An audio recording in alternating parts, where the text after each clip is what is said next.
ولا البحار اللي قال مولانا 40 رواية، بل مجموع ما عند الشيعة في ولادته فقط. وبعد ذلك سأبين الخلط الذي وقع فيه بعض واقعا هؤلاء الذين ينتسبون إلى العلم.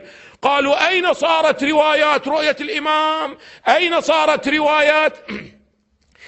صارت روايات السفراء؟ أين صارت روايات حديث الثقلين؟ أين؟ أعزائي، أنا دا أشخص البحث، أقول دا أتكلم عن أي محور؟ يا محور أعزائي، محور ولادة الإمام. شنو علاقتي بالسفراء؟ شنو؟ ولكنه بيني وبين الله الجهل مطبق في كثير من هذه الأسئلة والإثارات.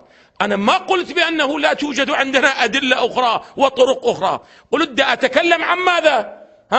عن روايات ولادة الإمام.